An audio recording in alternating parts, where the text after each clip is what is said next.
Ramogi juangen sa deko sa dakika par marukinyi makawuono ka cheno mar mbako romo chako kawuono ka wantiere ka TWAK achiel kachiel kod wuod Luo mabende osenyiso dwaro mare mar chung kolaro koma ten piny Kenya e yiero mabiro. Anka gi wuo Asembo anka kod Lek Owalo jal ma osebedo ka sumo paro mago mag rieko mabende osebedo e apis kaka jatend migao e bwo sirkal mar Kenya Kwanza. Wantiere kode ka e thuolo mokwongo higa ni Taenya e thuolo mokwongo tok lando ni udhi chung kolaro kom ten piny Kenya yiero mabiro bende tok gwetao kowuok e sirkal mara William Samoei Ruto. Wantiere kodi kar ka Lek Owalo oyawre kendo machiegni kosa wach ni the 6th. Erokamano. Ichiew nade? Achiew makare. Asembo wacho nade? Asembo piny maber kabisa. Yes. Ka thuolo ni mose oganda okinyi makawuono e hawi mar higa manyien. Amoso nyikwa Ramogi ajwang' no yawre uru kendo amor kabisa mar mondo abika mondo watwagi kwa wacho weche mag siasa to kendo weche mag dongruok kalure gi gik matimre Kenya sani. E gik matimre Kenya ka mokwongo mantiere kar kae. Yes. Iwacho ni idhi chung kilaro kom mar ten piny Kenya. Yes. Paro ni wuok kanye? Ichung nang'o? Paro ni wuok nikech adwa golo jo Kenya dhier manyaka nene magisike. Yeah? Kenya ka wasebedo gi ukombozi ariyo. Ukombozi mokwongo nogolowa e lwetewa beberu mwayudo independence. Ukombozi mar ariyo en mugolowa e single party dictatorship mwabet gi multi party. Adwa telo ni ukombozi mar adek mar Kenya ma en golo jo Kenya e dhier gimiluongo ni economic emancipation. Nikech Kenya ka iyudo ni tabu ma wan go sani, iyudo ni mwandu ma Kenya ni e lwet ji mathin. Mwandu ma Kenya ng'enyne ni e lwet ji 125. Jo Kenya mang'eny gi ma milion 50 ka ni piny kucha ka chandre. Adwa ni mondo agol mwandu e lwet joma thin mondo ater mwandu e lwet joma ng'eny nikech mwandu en mar jopiny ok en mar jotelo. Agolo mwandu e lwet joma telo joma thin 125 ka ater lwet mwandu e lwet ji milion 50. Ma biro mana timre kwa kao pesa mwatero piny kuma jo piny time ohala, kuma jopur nitie, kuma joma timo ohala mar rech nitie, kuma kijende nitie, kuma joma mine nitie katimo ang'owa katimo ohala. Ok ka pesa ni maloku e lwet joma thin. En ang'o motimore gigi duto ne gin lek man jatend piny Kenya William Ruto ntiere godo buo bottom up. Yes. Economic transformation agenda. Yes. Kama nintiere ka wacho ni better. Yes. En ang'o duogo timore ma ka ine paro manitiere kama ne sumo rieko ne jatend piny Kenya. Ineno Yes. ka gima jatend piny Kenya William Ruto ok nyal chopo gi kare thuolo machielo miwacho ni en two term e kinde mabiro. Igeo en adier ni en achiel kuom joma nondiko agenda marwa ne wabetugo e campaign higa mar 2022 mar beta no bottom up no. To nitie pogruok e kind plan ma in go to gi kaka plan no bedo implemented. Inyalo bet gi plan maber tiyudo ka koro chopo sach implementation be nitie tabu moko mathindo thindo. Ma jatend piny Kenya ponono poko chope kare. Madwa timo kata madwa timo ka ok anyal timo ka ne sirikal. Mokwongo kuomgi en kuo. Kuo mar pesa. Kwalo mwandu mar jopiny. Iyudo ni kuo ng'eny e sirikal. Koro iyudo ni pesa monego bed ni dhi e projects ok chope projects monego bed ni timo ang'owa ni timo. Mano mokwongo. Mar ariyo, conflict of interest. Iyudo ni e sirikal ka sama koro implement gik moko iyudo ni joma ni office, iyudo ni ng'ato procurement officer, ng'ato PS, ng'ato finance officer, tiyudo ni gine magi mire giloso kembe gi oko kucha. Maka nitiere service monego bed provided e sirikal kaka project monego tim, gin giwegi ema gimire tich. Procurement officer chiwo ka miyo tich kambigi magine directors through proxy.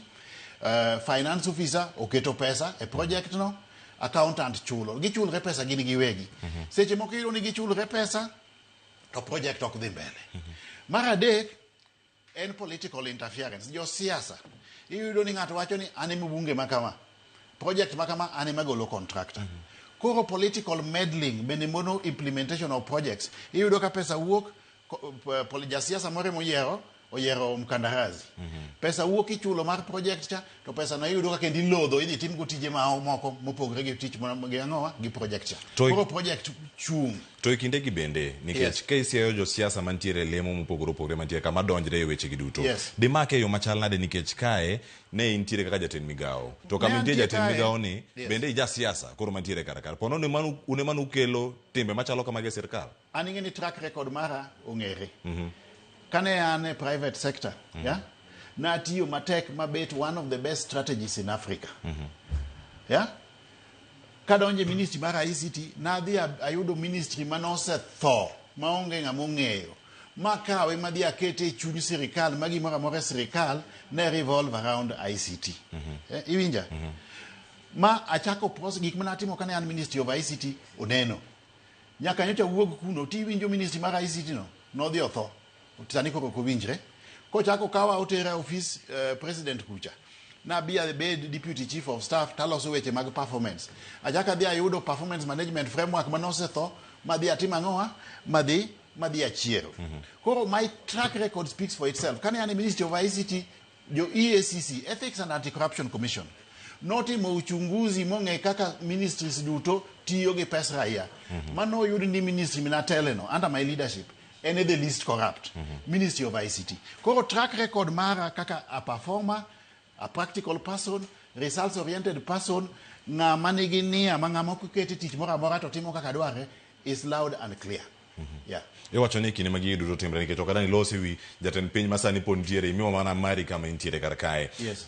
Midhiero maduong' ahinya makwako piny Kenya en weche mag mibadhi. Yes. Ichane yo machal nade? Mibadhi ni adwa seal corruption kata adwa facilitate zero tolerance to corruption. Gima buro timo aburo make sure ni a digitalize everything. Gimora amora timo gi computer ma sirikal. Ma gima nase chako kane ane Ministry of ICT. Mane adonjo ministry no iyudo ka pesa mani choko e odiochieng' achiel en mana $60,000,000 kende. Kenya mangima. Mane domestic revenue. Na dhi matimo digitalization makoro sani yudo ni odiochieng' sirikal nyalo choko $900,000 kata mana $1 in a day. Magi koro adwa timo digitalization nikech aseneno benefits mage. Adwa make sure ni government services duto obedo digitalized. Gimoro ni ng'ato ang' rito ni dhi kawo pesa ni dhi miyo ng'ato asoya ni ka ng'ato dwaro service moro e sirikal to nyaka kuong gol asoya. Mano wabiro timo ang'owa wabiro tieko completely because everything will be digitalized. Adwaro ni ministry ka ministry nyaka bed gi strategic plan maber mong'e ni ministry ni kalure gi mandate mae gimo plan nonego tim mae kaka ibiro time pesa mare en kama mae time frame ibiro bede implemented ng'ama responsible for results en ng'ama kama e ministry no kata parastatal no. Kwasetimo mano to wadonje implementation ka adwa ni entire procurement process bende wa digitalize. Mwang'eyo ni ka tender nitie terms of reference mar tender ni en ang'o ma ji duto ng'eyo obedo posted ng'ato nene ma enie terms of reference. To magi dong nitiere bo EGP mabende sirikal ma intie makoro isewuoke ni en moro mosebede kata kimiyo pek ahinya ida timiyo mana de mopogore gi ma mano osechake sirikal. Adwa enhance nikech sani pod ok oti maber be. Sani be pod ok oti maber. Kamano osetimre nyaka wang'e ni to jomage mobed ni tender ni. Kosebed ni tender ni wang'eyo ni magi jomobed ni tender ni magi e prices magi kuot to ji ng'ato ka ng'ato neno. Kata endo bedo awade ji duto neno ni ng'ani ni to miye tender ni to en haki mari adier onego yud tender ni. Bang' mano kak lure koro wadhi monitoring and implementation. Yeah? Implementation, monitoring and evaluation. Wanyaka wabed gi tracking system. Makoro wang'iyo go ni contractor ni nomi tich makama. Ma enie status mar ang'owa implementation with clear indicators and time frame magigo bede ang'owa implemented. Kawatimo full digitalization. Maja Kenya mane ka ja Kenya biro yudo value for money. Mondo watiek kuo e sirikal. Then ngamu kwelo wan gi chike. Wa make sure ni onge political interference. CID otitijigi. EACC otitijigi. Ngamu kwelo iyudo ni sani wan gi system process moro culture moro ni ng'ato kwelo e sirikal kose kwalo pesa sirikal to wuok kinyo dwa dhi chung governor. Kinyo dwa dhi chung MP. Ngamu kwelo timako titero committee, yalo titero committee titimo ang'owa titweyo. Ok wadwa bedo gi jokuoge mawuok e national government to gitiyo gi pesa go ni dhi yiergi ni koro kendo gidhi e county government. Kata ni gidhi bedo members of the National Assembly. Ngamu kwelo kamonego beno dake en kanye en committee. Adwa tieko kuo e sirikal. Mar adek weche mag tich mag kijende. Wan gi tabu maduong'. Adwa tieko tabu mar tich mar kijende mokwongo e weche mag digital space kaniti tije mang'eny e digital economy. Kanyo ero adwa yudo ni tije to gi sports ka tuke. Asekonyo clubs mang'eny obed mag adhula mag mpira obed mag basketball obed mag rugby ka endi bende nitiere opportunity mwanyalo konye kijende mondo exploit their potential. Adwa sort out weche mag taxation. Wan gi punitive taxation system miyudo ni iyudo musara to ng'eny musara dhi mane ang'owa usuru. kwasetiyo gi digitalization cha adwa ni mondo wakel jo Kenya mang'eny mondo pesa obed mitimo go ohala piny kucha. Jo Kenya mang'eny mosebet ka onge gima timo mondo wakel into gainful economic activity mondo gibede tax bracket. Ka gisebete tax bracket gima biro timre ibo yudo ni ok wabitero osuru malo. Osuru nyalo bet level ma entie kata wanyalo duoke piny to pod wa collect the same level of revenue. Koro adwa sort out weche mag taxation. Then access to credit.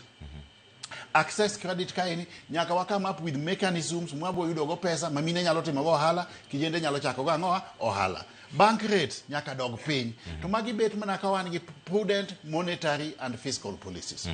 Weche go mag bedo chenro mag omenda kendo ka gitiyo godo omenda pacho kae. Losa ni kotenre kod weche gi magopi ma piny Kenya ntiere godo. En gino mosebedo ka idho malo, ceiling ni medo mana kimede od bura kinde ka ntiere. En gowi mathung'o piny Kenya to bende keto ngima jok moko bedo kamoro matek ma lose weche mag pek mar ngima. Chenro mag mantiere wiye ka. Ing'eyo gowi mwa holo mana mang'eny gi.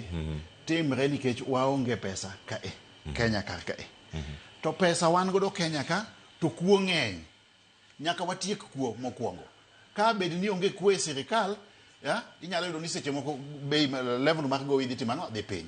To mar ariyo nyaka wa enhance level mar domestic revenue. Ka domestic revenue ok nyal sustain economy marwa, ok wanyal finance godo expenditure, recurrent expenditure gi development expenditure, onge way out. Chuno ni nyaka wadwa timo ang'owa, wadwa kop pesa oko. To kwa nyalo enhance level mar domestic revenue, nitiere virgin sectors monego wa enhance revenue mawuoke. Kuonde machalo kaka mining. Mining kanyo wanyalo gole pesa mang'eny. Kuonde machalo kaka tourism. Starting with domestic tourism. Kanyo wanyalo gole pesa mang'eny. Jua kali sector ka ini kwa nyalo harness gi mwa yudo nigi pesa magi operate at optimal capacity utilization mwa kel gi tax bracket. Kanyo kendo nitiere space mwa nyalo generate go domestic revenue. Ma kotimre ma level mar domestic revenue mateni pesa ma mwandu ma Kenya ka ini odhi mele. Wabiro bet gi pesa mwa nyalo timo godo chulo godo sara to wabet gi pesa mwa nyalo timo go ang'o development expenditure. Owalo kido thuolo mar bedo the 6th. Yes. Wasembo. Yes. Iwacho ni telo ber kan tie dala. Yes. Devolution en telo maloch gwenge. Yes. Mabire kor gwenge mopogore opogore. Yes. Chenro magi mantiere nikech en plan moro machal ka gima oganda moko kong'e. Iwacho ni county okel mondo mi oyaki. Ten mana yeko matimore nyaka e level mar MCA. Piny kucho en ng'ama dhi bedo kae kama kubadi motegno mar mondo mi devolution oti kaka dwarore piny Kenya. Nitiere 3 things we need to do. One, nitiere nyaka wa make sure ni most of the functions monego be devolved are truly devolved. Functions monego be timo gi county government nyaka tim gi county government. Tango tim gi gi county government ka resources be watero kanyo. Do wagunda wacho ni resources follow functions. Ka agriculture bedo devolved, peso dhi kuno. Iwinja? Ka health bedo devolved, peso dhi kuno. To okonego water pesa e county mondo dhi oyaki. Kanyo be wane gi problem and ka ini to nyaka wati together kaka jo Kenya. Mondo wayier leaders mabeyo, leaders mabu facilitate good governance. Problem wan godo en governance. Sana ma timre nikech wayiero jo siasa, traditional politicians ni dhi bet ang'o governor. Quality of leadership nyaka wa interrogate. En ng'ama nyalo bedo governor, en ng'ama nyalo bedo MP, en ng'ama nyalo bedo MCA. To ma buro mna timre be ka wan gi competition. Nyaka wabed gi parties, wami jo thurwa thuolo ma wanya bet gi parties mopogre. Ma ka ng'ato nie party A kober to jopiny nyalo gone kura. Ka ng'ato nie party B kober to jopiny gone kura. Party C kamano. To ka wan mana gi party achiel ni maka ok yudo ticket e party no, ni kaka komi ticket to ni ikwamo. Mane mamiyo wabet gi problem mar bad governance nikech iyudo ka ng'ato en ok udhi kata no dhi tiyo ni jopiny en omanyo ticket mar party cha koso yudo ticket mar party cha odhi e county kucha okwelo jopiny ok nene ochako duogo mana gi pesa manokwalogo yiero machielo bang' higni ang'oa higni 5. Koro nyaka jopiny nyaka watigo mondo wayier good leaders. To mondo wami jopiny thuolo mar yiero good leaders nyaka wabed gi ang'oa gi many parties also, political parties. Mondo wami jowa the freedom of choice. Siasa chalo chiro, mondo siasa otimre maber, ochalo chiro, nyaka obed like a perfect market economy. Chiro idhi ng'iewo alot. To kidhi e chiro ni dhi ng'iewo alot, to supplier mar alot en mana alot achiel. Mane chalo ng'ama otwe e jela nikech nyaka ing'iew mana alot no kuom ng'at achiel no. Nyaka wabed gi mine 3 kata 4 e chiro ka ma usa alot. Kore kiyiero alot bitimo ang'oa idwaro. Kiyudo ka ng'ato nigi alot mar skuma wiki midwaro ting'iew. Kiyudo ka ng'ato nigi alot mar bo midwaro temikawo. Kiyudo ka alot mar atipa midwaro ting'iew alot atipa. To ka in idhi mene chiro to na alot manitie en mana skuma wiki. Koro ochuni gi chamo skuma wiki pile. Omiyo nyaka wabed gi a free political market economy. Mondo wabed gi parties mang'eny, mondo jopiny obed gi thuolo mar yiero jotelo ma gitimo gidwaro. And akwayo jopiny, jo-Kenya mangima, ni higa mwadhiye 2027 ni, wayier jotelo ma development conscious mondo kony Eliud Owalo kaka president deliver on third liberation ma wacho cha. Roga loso ka kod president Eliud Owalo. Yes. Deponi in project mar William Samuel Ruto, manjatan piny Kenya, mantiere kar kae, mbele kae. En chenro mupako kode koso gino wuoka kuomi kendi kamintiere ka. Ingeni an kadwa tiyo ni Ruto, onge tiende mondo awuogo oko mar sirikal. Ingeni kana adwa tiyo ni Ruto 2019. Environment ne hostile nikech ng'eny ji nong'e ni jakom ne dhi kawo telo, gi jo Azimio, and ne ong'e ni jo system gi deep state, ne ni kode donge. To mane man kaka Eliud Owalo as a strategy nago kwanda mesa ma wacho ni no anadhi tiyo gi wuod chakni. Kenda wuok e lela madhi achung' kode. Ka onge ng'ato mane ni oganda wa mane nyalo wuok mane nyalo timo mano. Against a background of a very hostile environment. Ana jachir to kenda jadiera. Ka adwa tiyo gi siasa moro tatiyo kode. Asetiyo gi jo siasa mang'eny. Ka adwa tiyo gi Ruto kwa dhi mbele tabete sirikande ni. To watiyo nyaka watieki to kenda dhi support 2027. Onge tiende monda wuogi. Asetiyo gi jo siasa mang'eny. 2013 natele presidential campaign ma Raila. Mana atiyo gi ni Raila, atiyo ni Kalonzo, atiyo ni Wetangula. Bang' mano awuok adhi ANC, be atiyo gang'o gi Musalia Mudavadi mathin. Bang' mano awuok adhi Karuto.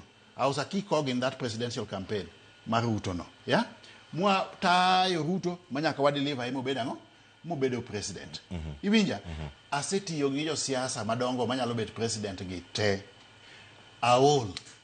Iwinja maber? Yol tiyo kodgi. Aol gi tiyo gi individual politicians. Idano tiyo kodi koro. Adwa tiyo ni jo Kenya koro. Adwa tiyo ni jo Kenya. Higa mabiro ni okadhi tiyo ni ja siasa moro ni Owalo. Asetiyo ni ji using my brains. Using my brain. Ingeni jo Kenya gini milion 50 gi wiye. Ang'o momiyo jo siasa gi duto tete osedwaro mna tiyo gi Eliud Owalo. Ok nikech obwongo na. Awacha dier kosa wacho miriambo. Nitie ja siasa manyalo tiyo kodi ka onge value mimedo. Wang ni obwongo na ni atiyo go ni jo Kenya. Ok atiyo ni ja siasa. Atiyo go ni jo Kenya mondo wakomboa jo Kenya kuom dier ma wacho ni. Nikech ma en yiero madhi biro kendo jopiny dhi do thuolo mar bedo gi wacho ni report form kata performance scorecard mari kama dhi bedo kata kisebedo. Iparo ni goli apis kaka jatend migawo mochune weche mag ICT ma pacho kae. En gimoro ma ng'ato dhi wacho ni nokitiyo ka entiere migawo no mano miyo jatend piny Kenya ogoli. Koso idhi tiyo gi thuolo malach mar nyiso jopiny gimomiyo nogoli to nitiyo. Ing'eyo katiba wacho maber. It is the prerogative of the president to appoint his cabinet. Ng'ama nigi nguvu kalure gi katiba mar appoint cabinet en ng'awa? En president. An ko miya tich tatiyo. Notera ICT ayudo ka en ministry manosetho maonge kata ng'ama winjo. Achiere mobedo an integral cog in our government's framework. Then the author center of everything in government. Makana mana president ni joka wera ICT ya dhoge kamora. Sani biti winje. No dhi mothonya ka negola ku. ICT hubs no lo. No, iwinjo gi. Ne mapenji. An ok adwa wacho ni an ema wacho. In mapenji kata jopiny. Be giwinjo wacha ICT. No dhi motho. Ogola kanyo. Gipo nyisowa. Otera kora dhi ahead performance and delivery. Achaka dhi ayudo performance management framework manosetho. Adhi achiero. Must strengthen performance management framework. Obey performance appraisal, kata mana performance contracting. Adia strengthen makinda chaka duogo into the center of everything in what? In government. And also delivery. Sani ni jo Kenya nyocha nyalo winjo projects madhi mbele. Onge ng'ane winjo ana wuotho Kenya mangima ka ng'iyo kaka projects obedo implemented kama nitie problem benda intervene mondo wa sort out mondo gibed ang'o implemented. Koro track record mara as a performer okochakre mane sirikal. Ochakre kane ane private sector. Atiyo matek for 23 years as a consultant. I developed a niche in the market. A competitive edge. Manabedo regarded as one of the best strategists in Africa. Everybody knew that. And my record is there for everybody to see. Kenya ka strategic plans mang'eny gi ma Kenya ka obed mag ministries gi parastatals Eliud Owalo motimo. Okay? So my track record as a performer is there for everybody to see. Mane ane Ministry of ICT no. EACC, Ethics and Anti-Corruption Commission. Ochunguza ministries te mong'iyo kaka ministries gitiyo gi pesa mag sirikal. Oyudi ministry mar ICT mane Eliud Owalo oteleni ene the least corrupt. Ene kama ne kuo onge. Ministries moko ni kwelete. Kamano. Weche gi thoth ahinya.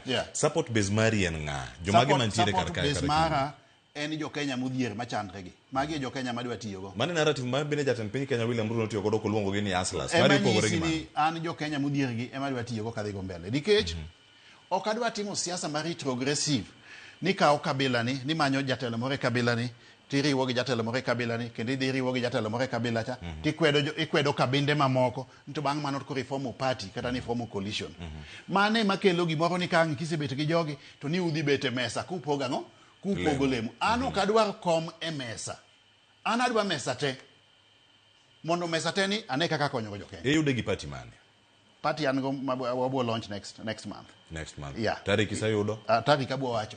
Kwa say creditiere logistical issues mwa sort out. Kamano, achopo kamada tieke twak mae kendo wadani warange okang' moro machielo kani gwetao. Yes. Barupi mar gwetao. Yes. Bende ne oyudi to ng'ama noyude nokawe yo machal nade nyaka sani ter jatend piny Kenya William Ruto nokawo gwetao mari yo machal nade to nyaka sani pod osiep. Ingeni siasa ka asebede siasa ka for a long time now in this space. Siasa ka okimaki ni ngato wachi. It is about what you want to do at a given point in time. Yo manitime siasa 2022 okay yo minyalo time siasa kendo 2027 nikech operational environment otimangoa opogre nitiere factors mo emerge gik manyien donje that environment circumstances olokre. Koro strategy mitiyo go 2022 okay strategy mitiyo go 2027. Na resign and I made the announcement and I followed it up with a letter, a formal letter. That is the process. Yeah. You have not resigned until you do an official what? Letter. Nyocha nasendiko barua ma submit. Yeah. Osayude. As to whether or not mani ngeni koro kipenja, mani penjo the appointing authority kako take the resignation. I don't want to speak on behalf of someone. Jatend piny Kenya William Ruto en osiepi. Yes, en osiepi. Nyaka sani pod ulose arene oboke no bedi miloso achiel ka injire dala. Ing'eyo ni ano kama kaka sige siasa ka. Nitie jo siasa masegwenyrago on principle. Emomi ineno kata jo siasa masegwenyrago kata katiyo gi ng'ato ka wuok kanyo okiwinj ka wuoyo kuome marach. Macha orumo gi kanyo adhi mbele ga agenda mara manyien. Iwinja? So I believe ni ng'amuse tiyo godo together. Nyaka bed some mutual respect between you. Yeah? Differences could be in ideology, differences could be on an opinion, differences could be in approach moving forward. To ngato koro dhi mbele gi agenda mare, to ok jiu bet jo wasigu. Nikech siasa ka be dynamic chieng' mo ichaki po kendo kuromo gi ngato kama chielo. An kaka Eliud Owalo at this side ni adwa lead third and final liberation mar jo Kenya. Mondo wagol jo Kenya e dhier. Maya agenda mara. Kamano nyakora mogi jogno wako ni kacha mar mondo mi bende imiwa paro mopogore opogore mentiere godo kada lore sani oduok penjo ariyo kata dek mawuok kuom jopiny ma bende osebedo kae ka orogi achiel kachiel. Dan Charity owacho ni Cleophas piny na wuoda sembo ni Owalo Foundation cha to opango keto lokruok mage mano e kar kaka ker mabiro mondo mi okonye ji te nikech nyaka sani koro ne foundation mar chaka gi men foundation mar ng'eruok maka ionge connection to konyonge. Erokamano kumote mare Francis Obwaba erokamano nyawacho ni Marsia County Juakali Umbrella Association wakwayo na Owalo mondo mioro mie kod Juakali sector Masiaya. Erokamano ahinya nitie machielo mantiere ka wiki oduor Owalo tano fresh wacho ni oyuda kakare Owalo ni kare wiye ler kabisa. Regan Limpopo wacho ni trust politics on your own pace. Aya erokamano ahinya. Jagor moro ntiere karaka wacho ni mai jagor jasembo Siger ka Patroba Amala. Honorable Owalo wacho ni ntiere karaka kendo e weche magi pache ler kendo onyalo kelo lokruok. Wan wabiro miye support kendo jorarieda kata Siaya County at large omor. Erokamano ahinya kuom ote magi mabendi kelo karaka achiel kachiel. Ntiere moro ma wacho kae akia kisera do kodgi luwe George Siambe. Owalo kanyinge. Akia kama gintiere kaya achiel kachiel kibijo mano janeno Bernard Otieno jatelo Owalo owacho niero weg pimo wa nikech wang'eyo maber ni project mar government but ne waheri to we pimo wa gik mwawacho gote gik miwacho gi ne gichakre chon oksani erokamano kuom ote mari kod mathoth githoth ahinya kama kaka sani ok anyal tieko inya duoko Owalo Foundation biro dhi mbele gi programs mage. Programs mage en education mwapuonjo godo nyithindo mariek to okoso karo mar school fees wachulo nigi fees. Yeah? Program machielo en weche mag women empowerment, wakonyo mine gi pesa maginyalo waketogi wapuonjogi on basic skills mag timo ohala, entrepreneurship skills, kendo wamanyo nigi pesa maginyalo timo go ohala. Program mar adek en youth empowerment. Waneno kaka wanyalo konyo kijende korka programs machalo kaka ICT hubs, yeah, to giyudo pesa mar ohala. Program mar ang'wen en water and sanitation. Koro programs mag Eliud Owalo Foundation go biro dhi mbele. Juakali sector aburo romogo. Chiambi owacho ni Owalo kanyinge, yeah? Ana kwayo Chiambi ni mondo bi mondo wal koda ka mondo wagol jo Kenya idie. Konyalo yie, eh? Then projects nigi osjake. Ingeni project kaka Koruso in dam, yeah? Ma wacho. Ingeni nitie projects mosebet kachakre chon to pok gibedo implemented. Magi projects ma wacho ni kan president nyaka tim, especially Nyanza kumthurwa kucha. Koruso in dam nyaka tim, Kisumu airport nyaka upgrade, yeah? Sugar sector nyaka revive, cotton sector nyaka revive, rice sector nyaka revive, Lake Region Ring Road nyaka losi, nyaka loks chike mag goldi kaka mondo pesa mang'eny kama kunye goldi ng'eny pesa odong kanyo, nyaka ket Abata Migori kucha gi Hides and Skin Factory Migori, nyaka ket potato processing factory Kuria, nyaka ket soapstone factory Kisii, gi tea factory, gi avocado factory, yeah? Magi projects manyaka timangwa, nyaka ket fish processing plants, factories edonam. Magi agenda maga. Ok muna Nyanza kene maga botimo Nyanza to county ka county kaka an ng'ama nondiko kata economic charters campaign mar muka county ka county Kenya ka kuom 47 counties ang'e projects monego tim in each and every county mabu bede plan mara kaka president of the Republic of Kenya. Erokamano ahinya. Uganda oro ote magi mathoth ahinya to mduoko wacho kar kani Owalo is a good man but his personality can be a test. Wacho ni it's either better always working out. Nitie machielo mantiere karaka mara janyabola ngeni magi mocheko karaka ka yudo wach mari mugik ne Uganda luwo kod jogo duto maneno ka kachiel Owalo pache ler lakini odwok mere magi ODM party piny nikech kata en achiel kuom jok ma ODM bende osekonyo bende owe ng'aure ahinya mane wach mantiere karaka jamithuolo gi wach mugik. Ana onge tabu gi ODM. Gima wacho ni ODM obeda en party monagi osebete mang'eny. Joma dwa chung' e ODM obeda ka jopiny oyie ni joma chung' e ODM mabeyo gigone gi kura. Joma dwa chung' e party machielo bende jopiny obed gi thuolo mar gone gi kura. Joma dwa chung' e party manyien Mowalo biro nyiso jopiny nie bende jopiny obed gi thuolo mar gone gi kura mondo wabed gi competition mondo wa choose the best leaders.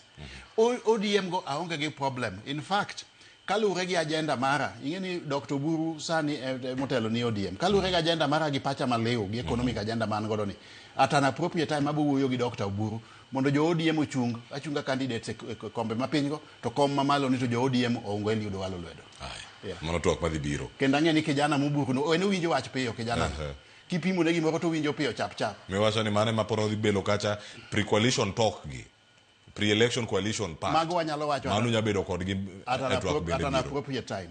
Wawinjre ni okay party mar Owalo ni ochung candidates piny ka party mar ODM ni bi ochung candidates piny ka jopiny oyierang'o oyier jotelo mabeyo magidwaro to presidential candidate mar jo ODM to gi party manyien ni to en Eliud Owalo.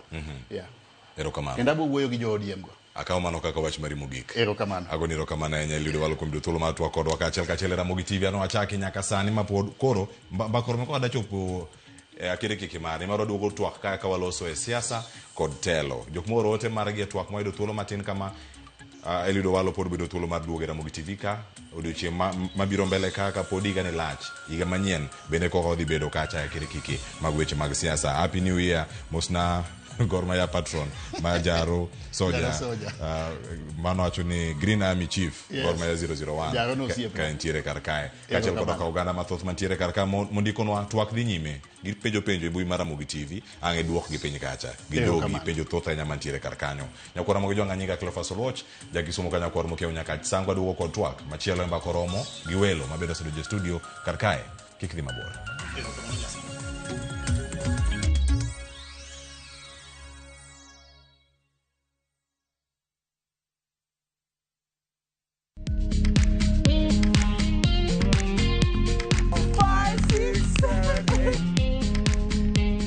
all matters health. Watch Ndakitari in Kikuyu.